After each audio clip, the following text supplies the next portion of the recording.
you.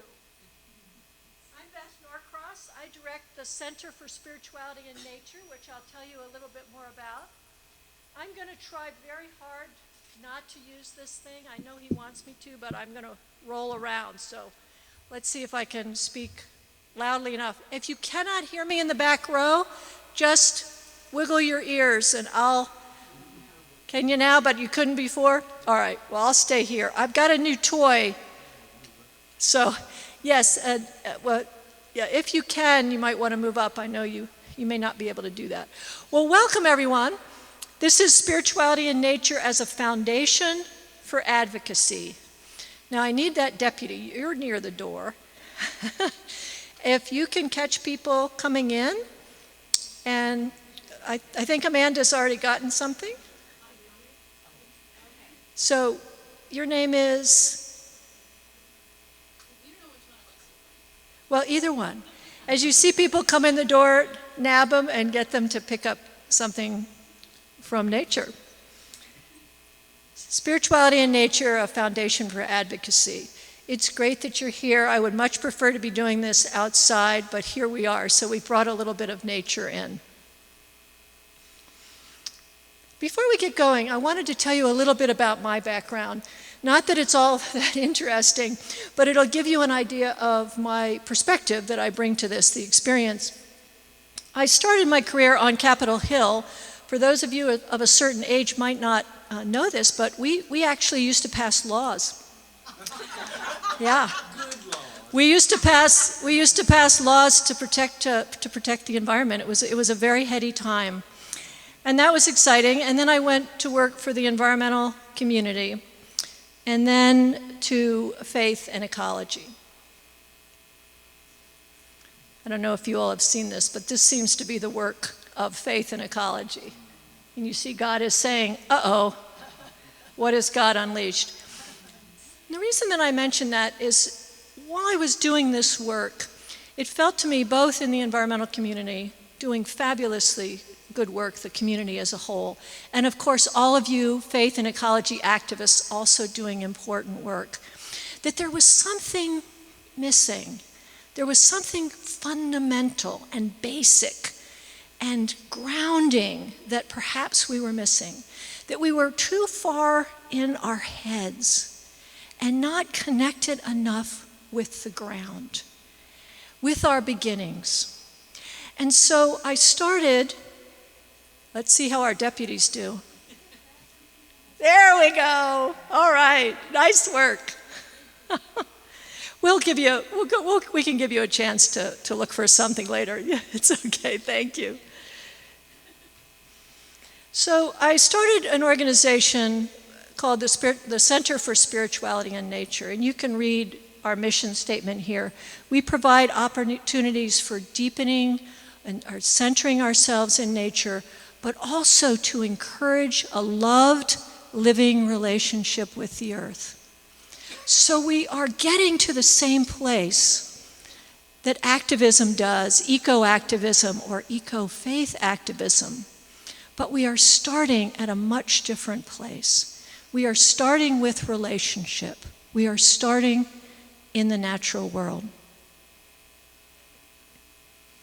So today, it occurs to me, I could look at both the screen. Wow, there we go. So we're going to do three things today. We're going to talk for a while about why spirituality and nature. In the context of all that we worry about, with the imminence of the crisis upon us, why are we doing this? Is this really just an exercise in navel gazing? And secondly, once we've hopefully convinced you that in fact it has some merit, and I'm guessing that most of you know that because you wouldn't be here otherwise, we'll talk about how we might do that together. And then thirdly, we're going to give you a chance to practice with that element of nature. Okay, sound like a plan? So why spirituality and nature? And why now? This is our Church of the Wild, which I'll tell you a little bit more about later. What does this have to do with this? What does this have to do with this? For those of you in the back who might not see, that's a global temperature chart that shows the rapid increase of our temperatures, of course, causing global warming over the last several years. What does that have to do with this? What does spirituality and nature have to do with this? That was a picture from the Washington Post from just a few days ago in Washington, D.C., where I live.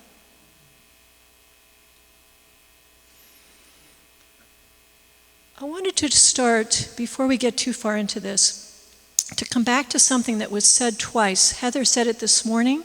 Catherine said it last night. This is from the Yale Center for Climate Communication. And if those of you who don't know it, it's a fabulous resource. They've collaborating with George Mason University in Virginia. It's a number of different reports and messaging and polling about how people respond to different messages around climate change. They're psychologists and scientists and so forth. And they are finding time and time and time again that emotions were stronger predictors than whether we believe the science or not, what our politics are, even our cultural and our group affiliations. This is really, really important in the work that we are doing. And I think everyone this weekend has been talking a lot about that. So let's dive into this. What are those emotions and what are they about? Well, first of all, of course, Earth and a relationship with the Earth is deep in our DNA. When those first little amphibians crawled out of the water onto dry land and said, it's kind of nice out here, I think I'm going to stay.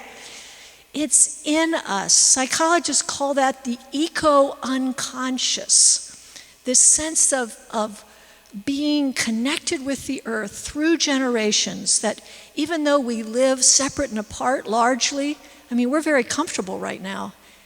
It's not so comfortable outside. There are barriers. But inside, viscerally, we know we are connected with the natural world. And just as a reminder, we have a thing that we do when we take people outside. We ask them to put their phones on spirituality and nature mode. Also airplane mode. So unless you have a crisis coming in, if you could do that, that will help us get in. And you can look things up later. Thank you for that. This relationship, this emotional attachment that we have to nature and beauty, you all have experienced that, haven't you? You know that in your belly that we are connected.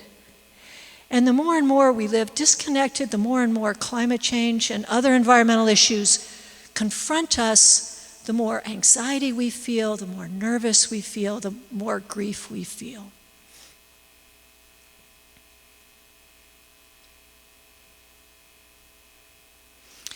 But I'd also like to submit to you that earth or creation, it's in our spiritual DNA. It's part of our Christian story. And Tim is over there in another room right now talking a lot about that story and how we intersect with it. But I'll just hit a couple of things here.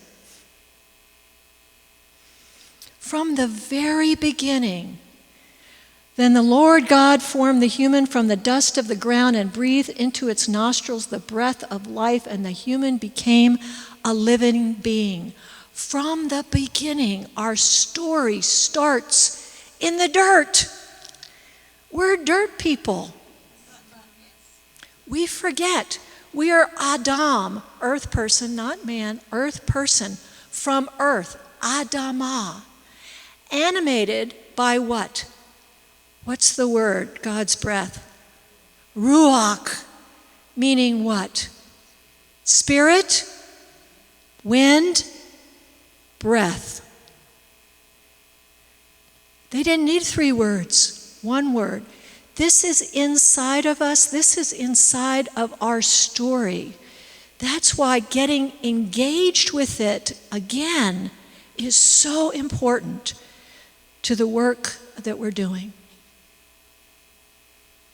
Ruach. We carry this memory of the garden with us through our eco-unconscious, through our what Kathleen Norris calls our spiritual geography, where we wrestled our story out of the landscape. And of course, it's all over our Holy Scriptures, isn't it? In our Psalms, over and over again, nature words for God, rock, storm, water, of course. And then nature itself gets into the act, doesn't it? Nature itself praising.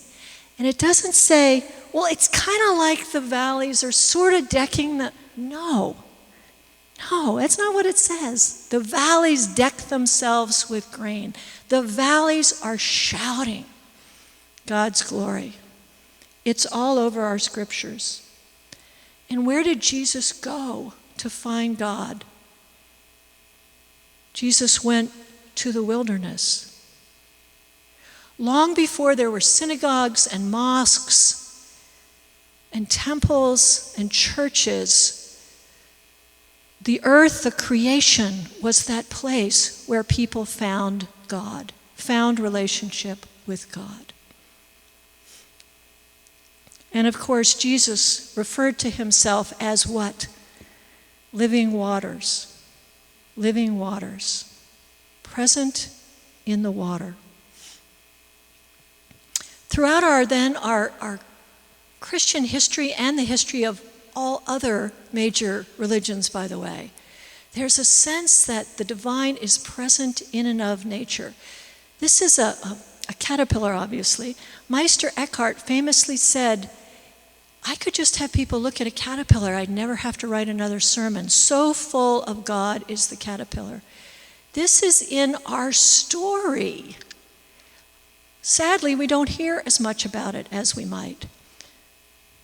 Reconnecting with our story as a foundation for advocacy. And of course, the Celts with their two books, the Scriptures and the Book of Nature.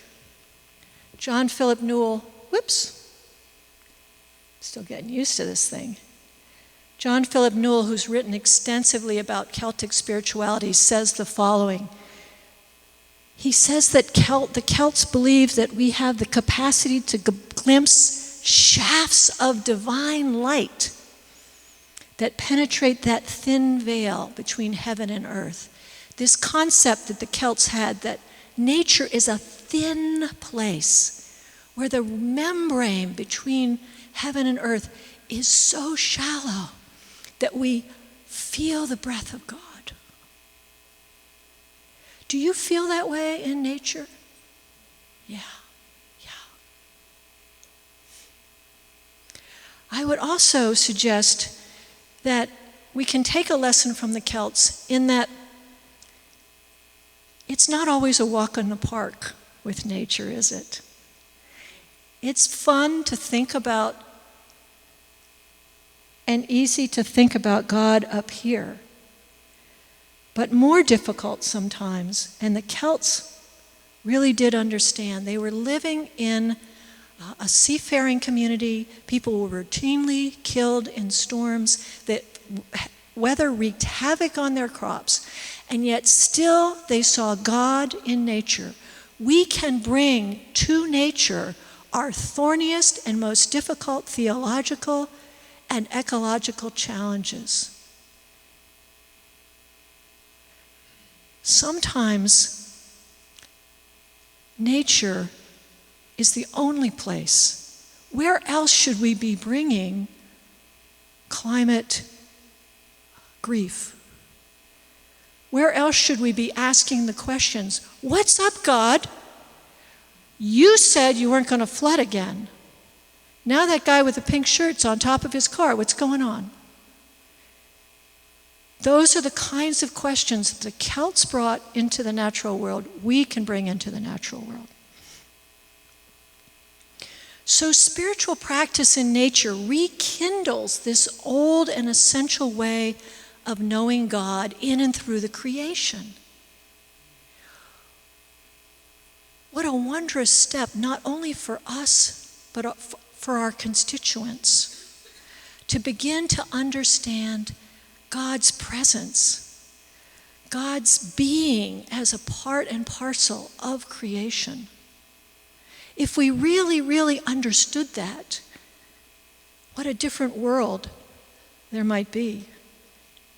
This is Denise Levertov, one of my favorite poets. Not you, it is I who am absent. You're the stream, the fish, the light, the pulsing shadow. You, the unchanged presence, in whom all moves and changes. By bringing people out into nature, God is not more present in nature. Guess who's more present in nature? We are. We are.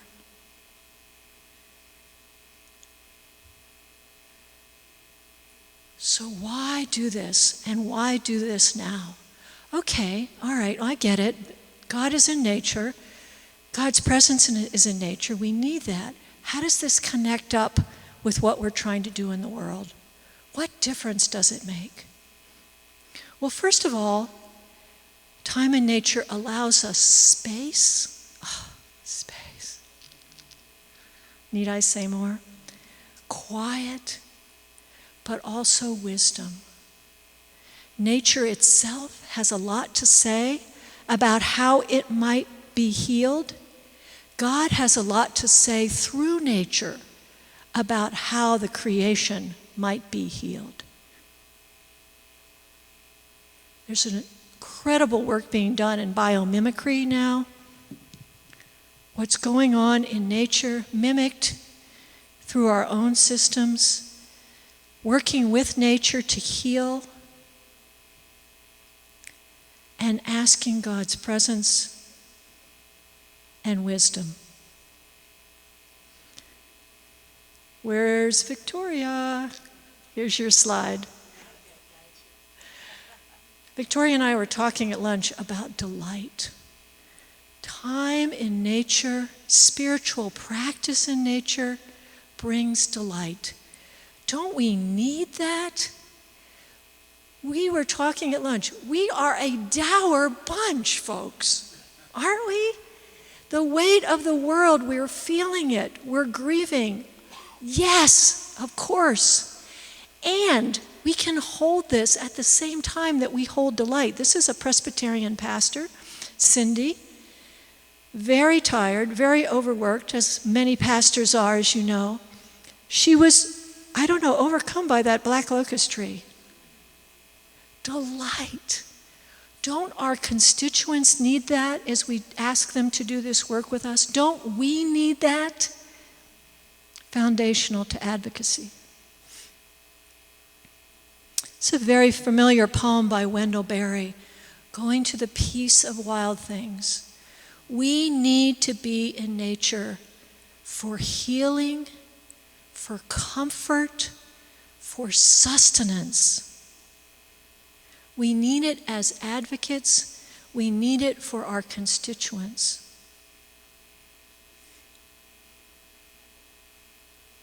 Also, a busy pastor and pastoral counselor. And I was with her for 4 days at Pittsburgh Seminary, and this is pretty much what she did the whole time. I count that as a great use of her time.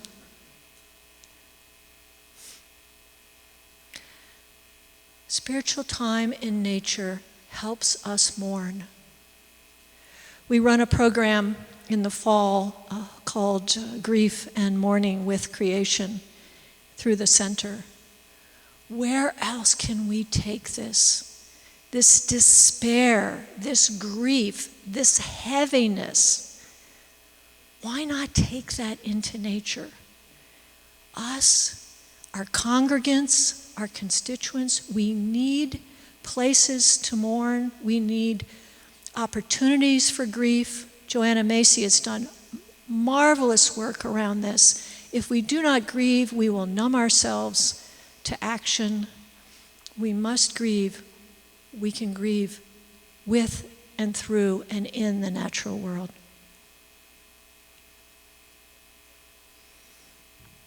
And yet, we take hundreds of people outside and we see brokenness, we see bluebells coming up too early, we see erosion, and then we see a fallen log with new mosses and new trees, called nurse logs, by the way. Nature offers a reminder of its own ability to renew and God's ability to renew us and the planet. This is a poem, I don't know, how many of you know Christina Rossetti? A few of you. What shall make their sap ascend, that they may put forth shoots, tips of tender green, leaf or blade or sheath, telling of the hidden life that breaks forth underneath, life nursed in its grave by death. That is resurrection. Underneath the ground, our literal ground of our being and our figurative ground of our being, lies all the stuff that we need for renewal. Life nursed in its grave by death, holding, not denying, holding life, death, loss, comfort, holding them concurrently. As activists, we need these places, and our congregants and our constituents and the people that we are trying to nurture into this work need it also. And spiritual practice also teaches us resilience. All of these pictures, by the way, most all of them came from our programs. This one I took in Hawaii. This is a lava field. If this isn't resurrection, I don't know what is. This is how resilient nature is if we give it half a chance. This is our work, to hold resistance, resilience, and hope for us and our constituency. And also, in the words of Howard Thurman, who was deeply influenced by the natural world. I'm happy to send you a copy of an article I actually wrote on Howard Thurman, his love of the natural world, the way he developed his theology in the context of the natural world. It isn't well known, but if you read through his work, you'll see it. And he loved trees. He grew up on the coast of Florida, as you may know, and the pine trees swung. Let's see what he says about that. A man, or I'd like to think he'd say a human now, must decide where he draws the line beyond which he will not yield. At one point, he bends with the wind and keeps on living, while at another point, he defies the wind and is quite prepared to be brought crashing to the ground. Isn't that our work? To know when to bend and when to risk crashing to the ground. Importantly, time too, and we've seen study after study that demonstrates this, it reestablishes our place in the web of creation. Norman Wurzba, who teaches at Duke, said, it's very hard to be, oh my goodness, what's the word he used? A fiend when you spend enough time in the natural world. We find our place when we spend time in the natural world, particularly if we're doing it in a spiritual setting. We know we've gotten too big for our britches. We know we need to reestablish ourselves as part and parcel of the natural world if we're going to participate in its healing. Time in nature reestablishes that, reestablishes our role, gets us back into place. And very importantly, time in nature, through spiritual practice in particular, helps us to see, helps us to pay attention, helps us to awaken ourselves to other. and opens us up to empathy and compassion. This is Amaya Brunet. Her family lives off the coast of Louisiana. A few years ago, they were forced to leave their ancestral home because of rising seawaters. They are thought to be the first official government climate refugees in the U.S. We're seeing studies now that indicate that just being out in the natural world makes us more compassionate, gives us more empathy.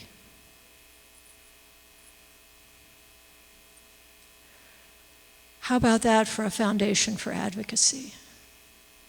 We can use, and we should use, and I'm not dismissing those other arguments that we use, those head arguments, and even our morals and values arguments that we make also in our work. Very important.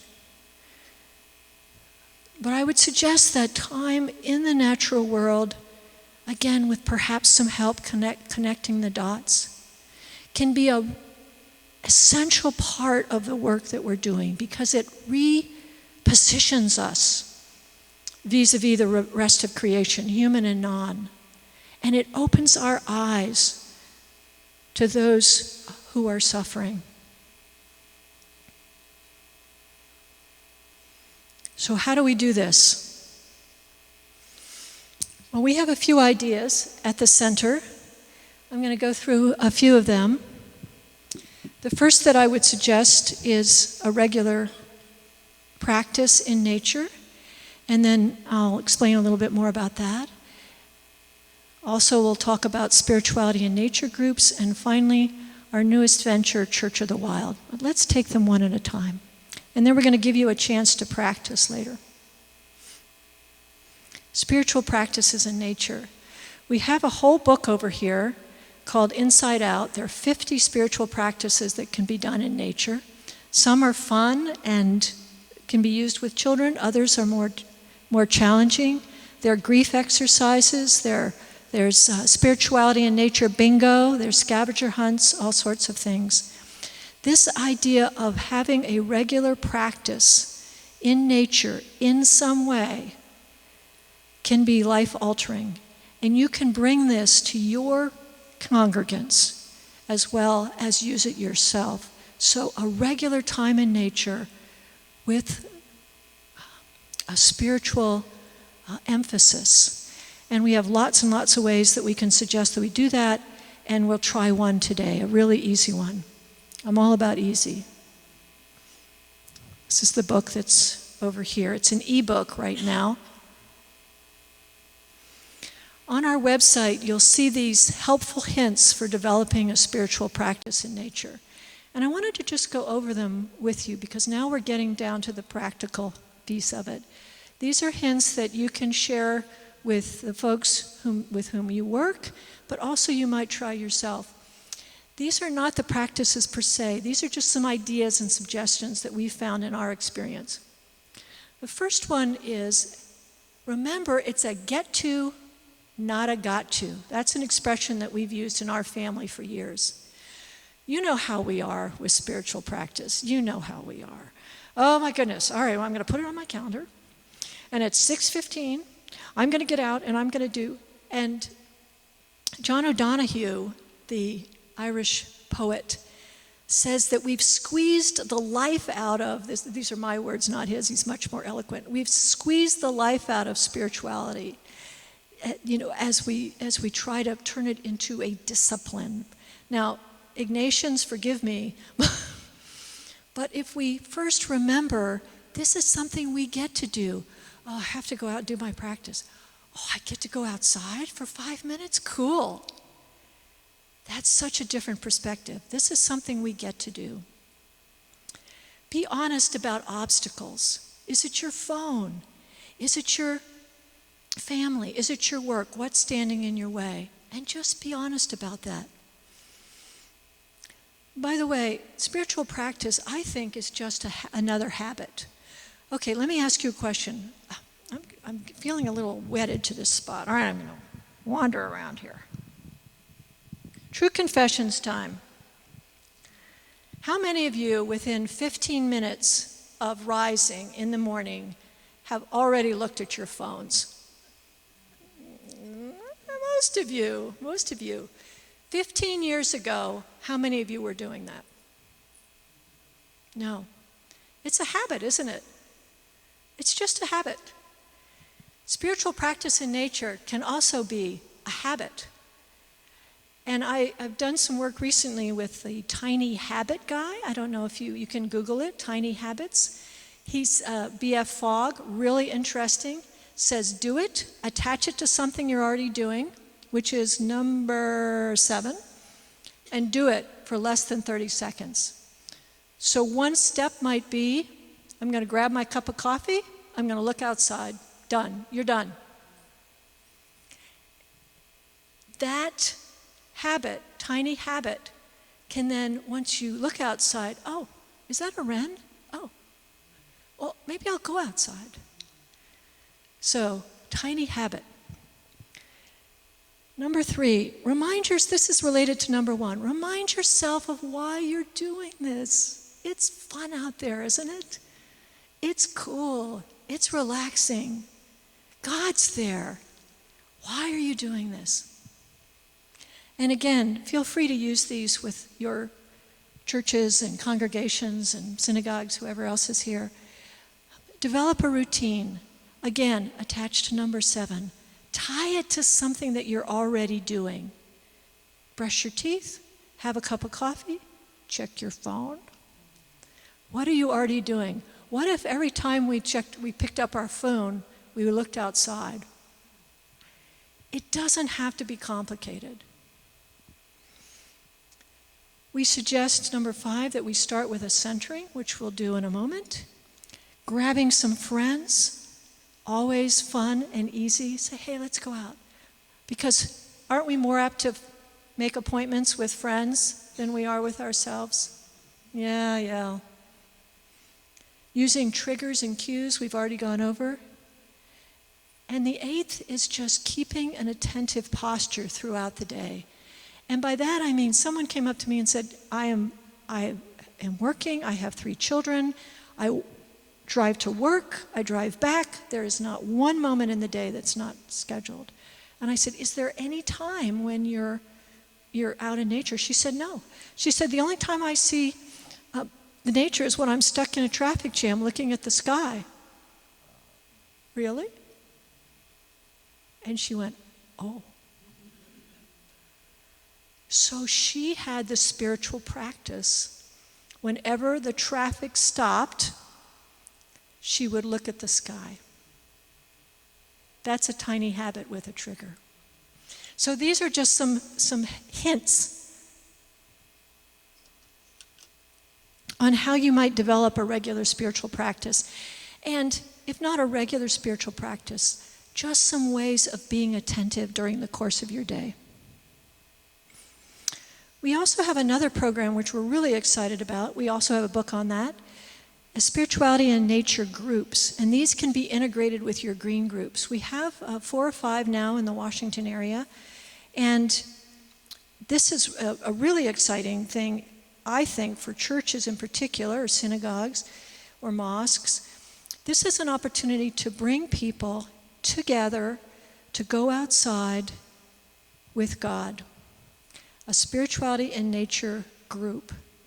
They can meet monthly, they can meet quarterly. There are a lot of ideas in there about curriculum, everything you'd want to know, like remember the bug spray, to here's what you should do for December. The cool thing is, how many of your churches have said, we need to be more spiritual, we need more opportunity for spirituality? Yeah, this is an opportunity. And what's really been interesting about this is bringing in people who wouldn't go to a climate change event if it were the last thing on earth. But they remember when they used to go fishing with Uncle Joe. This brings in a whole group of people. That eco-unconscious, it's not only in us, but it's in climate deniers. It's in people we think of as our opponents, people who are not listening to our message. we can tap into it through these spirituality and nature groups. And as I said, we have an ebook.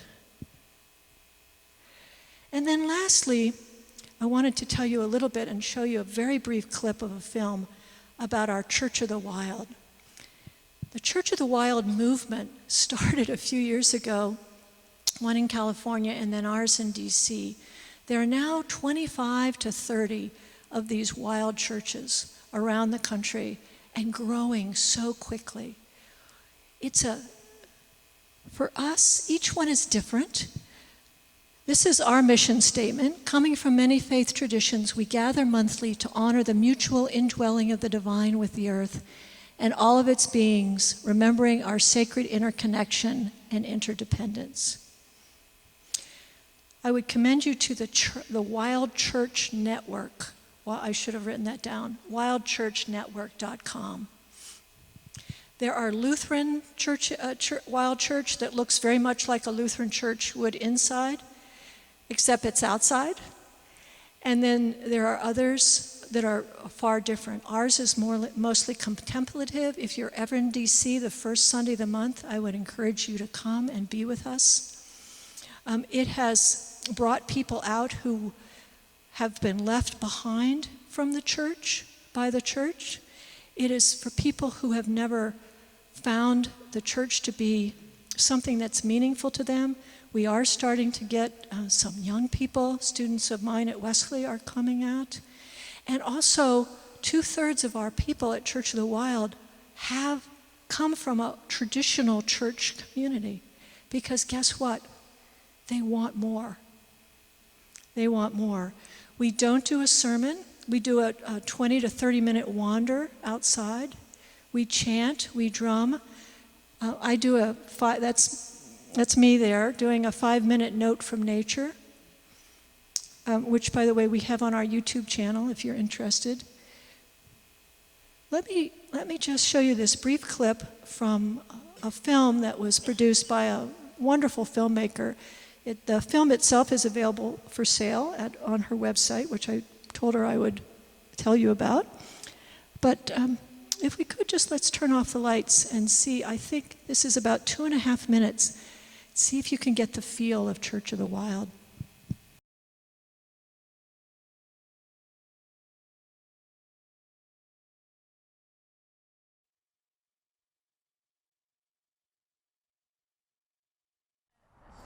Yeah.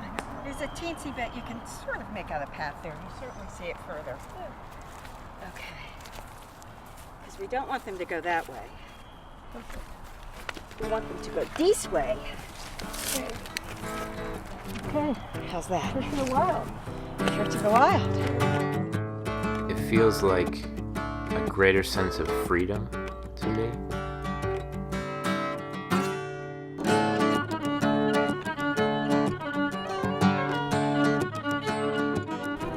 Once you're outside, there really are no boundaries at all. There's no walls. There's so many different geometries in nature. It's abundant and infinite, really.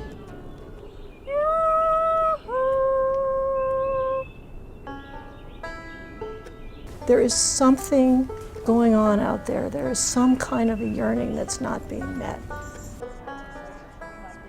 As we deepen our sense of connection with the natural world, with the spiritual aspects of the natural world, then we begin to open up the possibility for real relationship.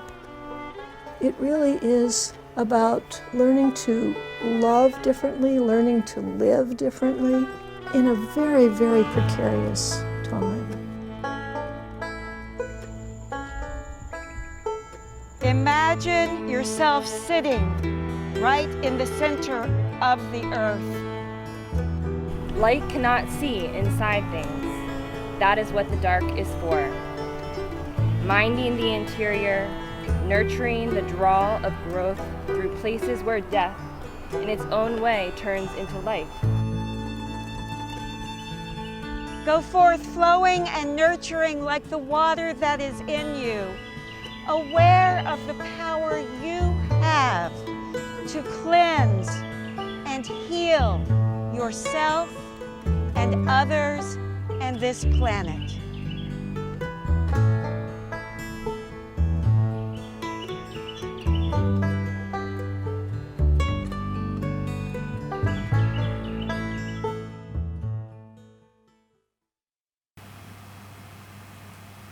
The lights back on in the back, please. Rachel Carson said, "Those who contemplate the beauty of the earth find reserves of strength that will help us with the journey." Don't we all need that? Don't we all need that? That is Church of the Wild. Again, Wild Church Network.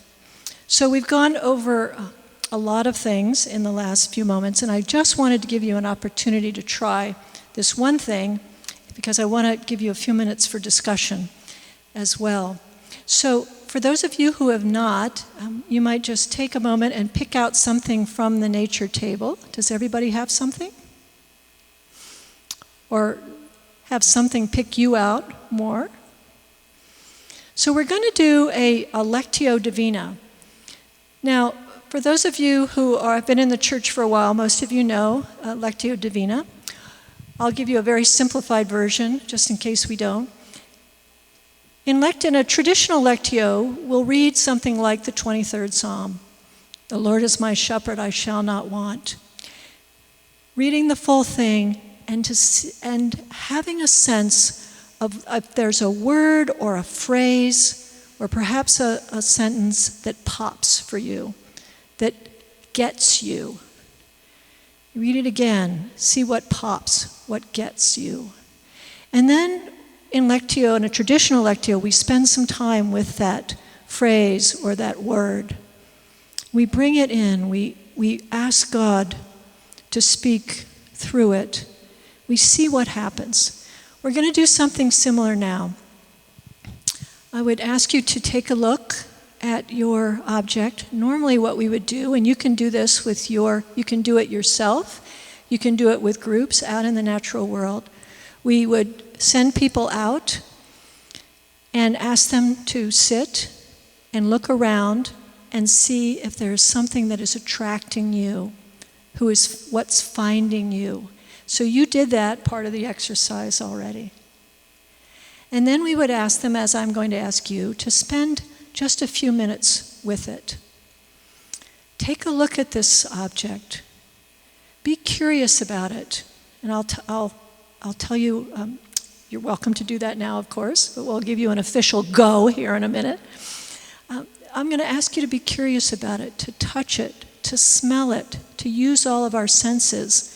One of the slides earlier, you had people going like that. One of our practices is using all of your senses practice. We don't tend to use them all. Smell, listen. I wouldn't suggest you taste it because our liability insurance is not that great. But touching, of course. And is God speaking through God's creation? Maybe, maybe not. Maybe you hear, maybe you don't. We're not going to force this. We're just going to see what happens. And I'm just going to give you a few minutes for this. The idea being, yes, it'd be great if you wanted to spend an hour out in the natural world, but we can do this in the context of our busy lives. One of the things that we suggest, another one that we do, is a backyard safari. We don't have to go very far. So let's give this a try.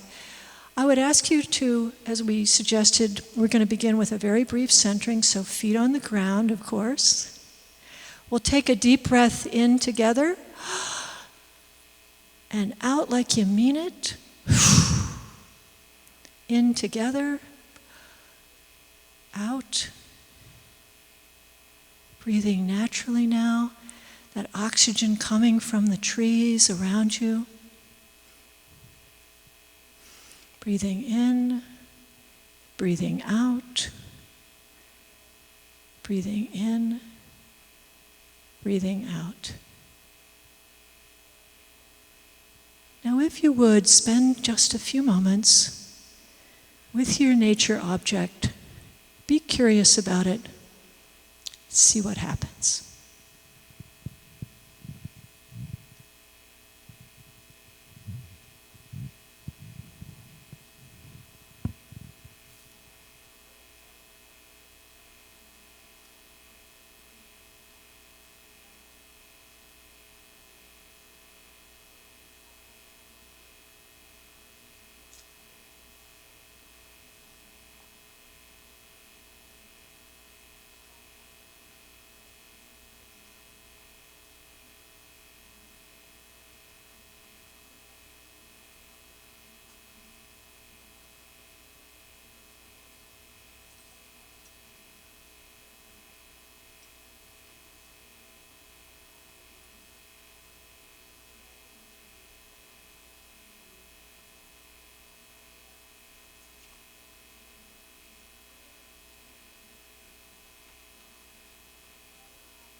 Okay.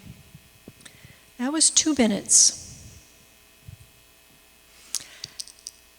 Would anyone want to briefly share? We have just enough time for a couple of people to share before we open it up for broader discussion. But does somebody want to share what happened? What went on? Anything?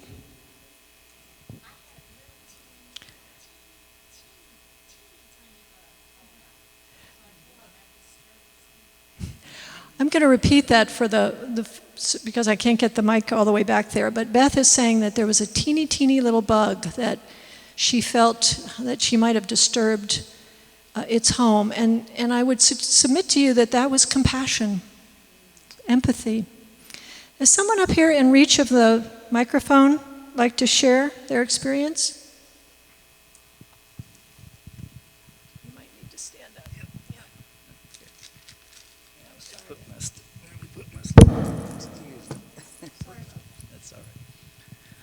I have a trumpet vine bloom here, and I love the color. It's bright and summery, and it's something you see in the summer, but you don't see them very often. And they're usually a vine, there's usually 8 or 10 blooms on one. And being called a trumpet vine reminds me of one of my favorite musical instruments, the trumpet. And the trumpet is one of my favorite ways of worshiping in a church service. Trumpet and organ are my favorite 2 instruments. So it reminds me of an instrument too. But so it brought you to church. Yep. Thank you. Yes, and I'm going to repeat what you say so that those who are watching, hello. I'll practice my outside voice. All right, be loud, as Heather said. I was totally taken by this lark. It's obvious that it's lived a long life. It's rugged. It's rough. And I thought of the elderly and old people where I'm approaching, and I thought what beauty is here. And the side that I looked at first is also was exposed to the elements, and there's green on it, and so it's beauty on the inside as well as the outside. Wow. 2 minutes. Thank you. Thank you both. 2 minutes. Have we got 2 minutes? One less Netflix? Yeah? Okay, one more. We could do this all day. I love hearing these. Thank you.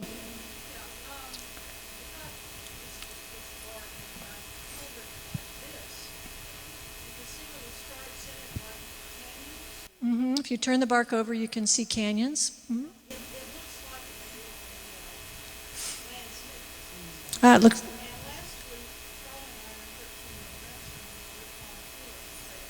Ah.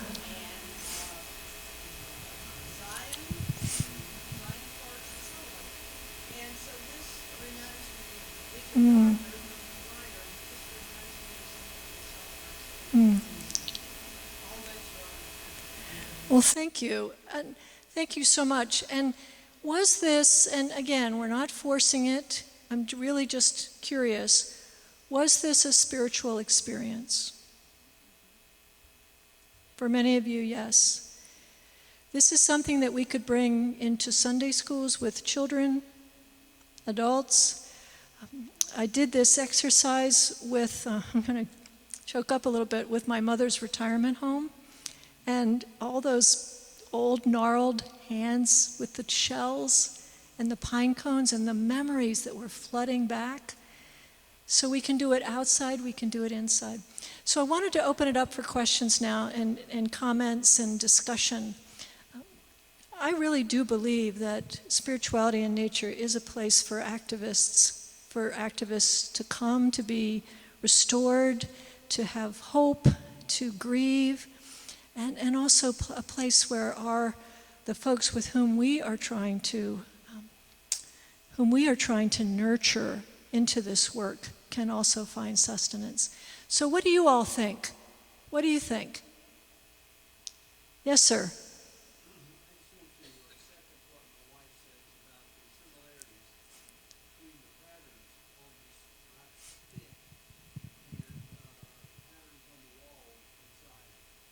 So,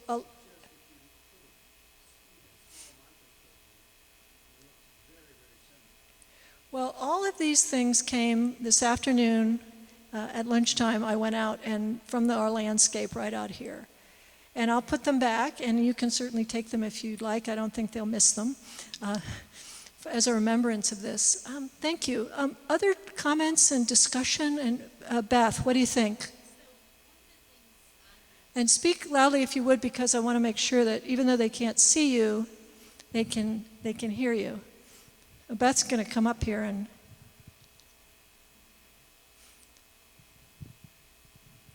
This way I don't have to use my FSU voice. So one of the things that I've been thinking a lot about, and some of the blogging I've done, is the fact if you take a toddler out on a nature walk, they never pick up that plastic. But they will pick up that stick or that rock or that flower, and they'll hold on to it all the way home. And we need to find that wonder again as adults. We need to put ourselves back in that place of a toddler and find the wonder in what God has made. Amen. Thank you, Beth. Does spirituality and nature have a place in advocacy, in the work that we're doing in the world? Yeah. Why? Comments, discussion. Questions? Yes.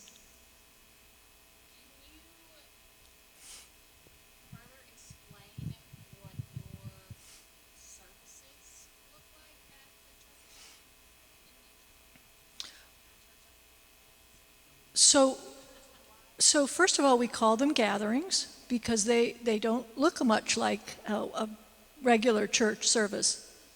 She asked what our Church of the Wild services look like. So we begin with drumming, and then we have some earth-based chants. We are not a pagan, but we do. There is one church, I think, within the network that leans in that direction. But we are participating in the divine mystery through drumming, through chants.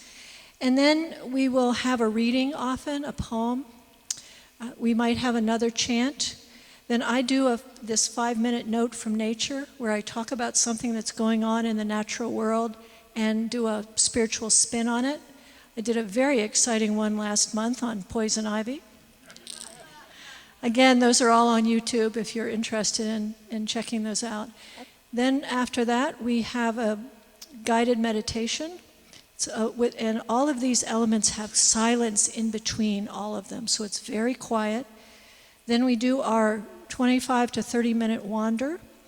And then we do something we invented, I got to tell you about this, called the community sermon. We invite people after they come back in 5 words or less.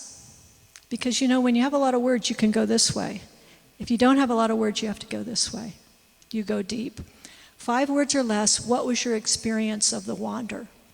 And then people, they're funny, they're poignant. Somebody might say, almost fell off the cliff. Or God living in water. And then we collect those and record them, and then we send them out later on in the week so that everyone is participating in the community sermon. We then have another chant, some announcements, and then we gather for fellowship afterwards. And it's outside always. We've had anywhere from 15 people, which is when we're in the rain, which we go regardless of the weather, and up till we had 60. So we average around 40 folks. So that's what our gatherings look like. And I'll have to tell you, I wish you would all come because it's something.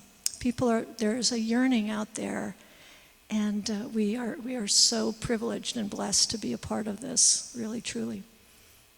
Other questions? Yes. Just a comment on your comment just now when you said people have a yearning. I believe that with everything I have, but I think part of our job and responsibility is to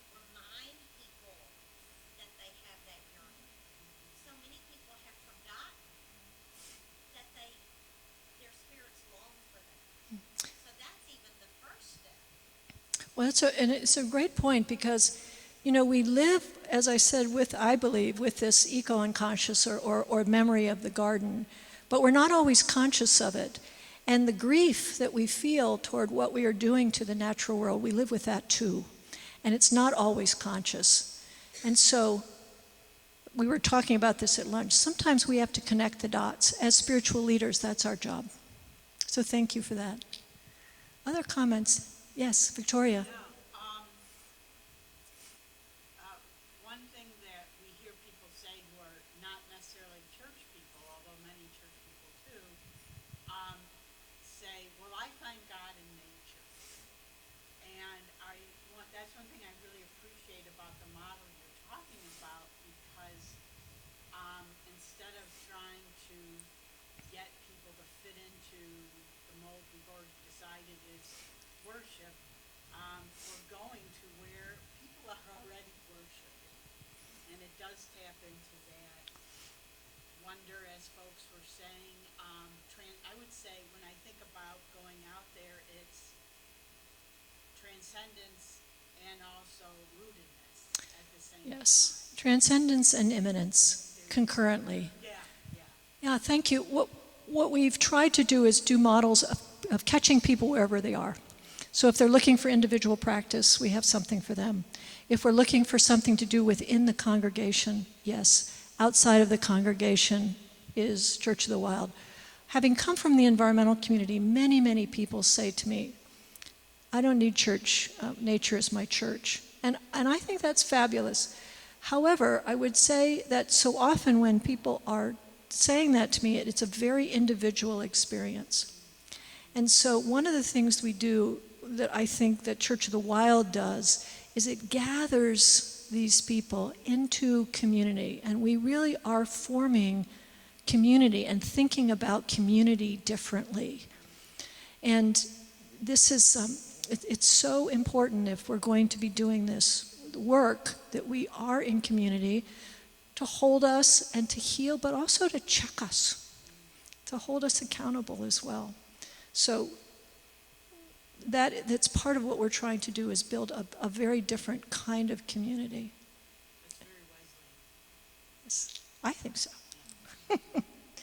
So before I go, I want to get a couple quick comments in there, but if you're interested in being on our mailing list, please put your name and email address there. We do have a number of different programs and projects and lots more things available on our website. So here and then in the back.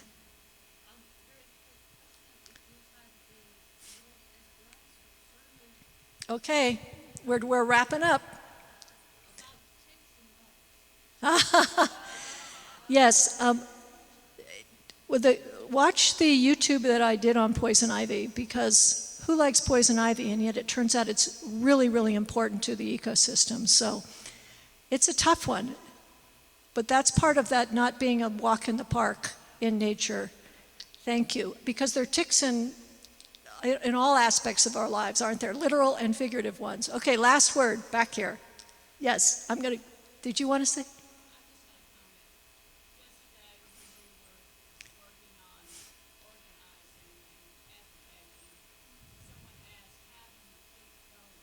Yes.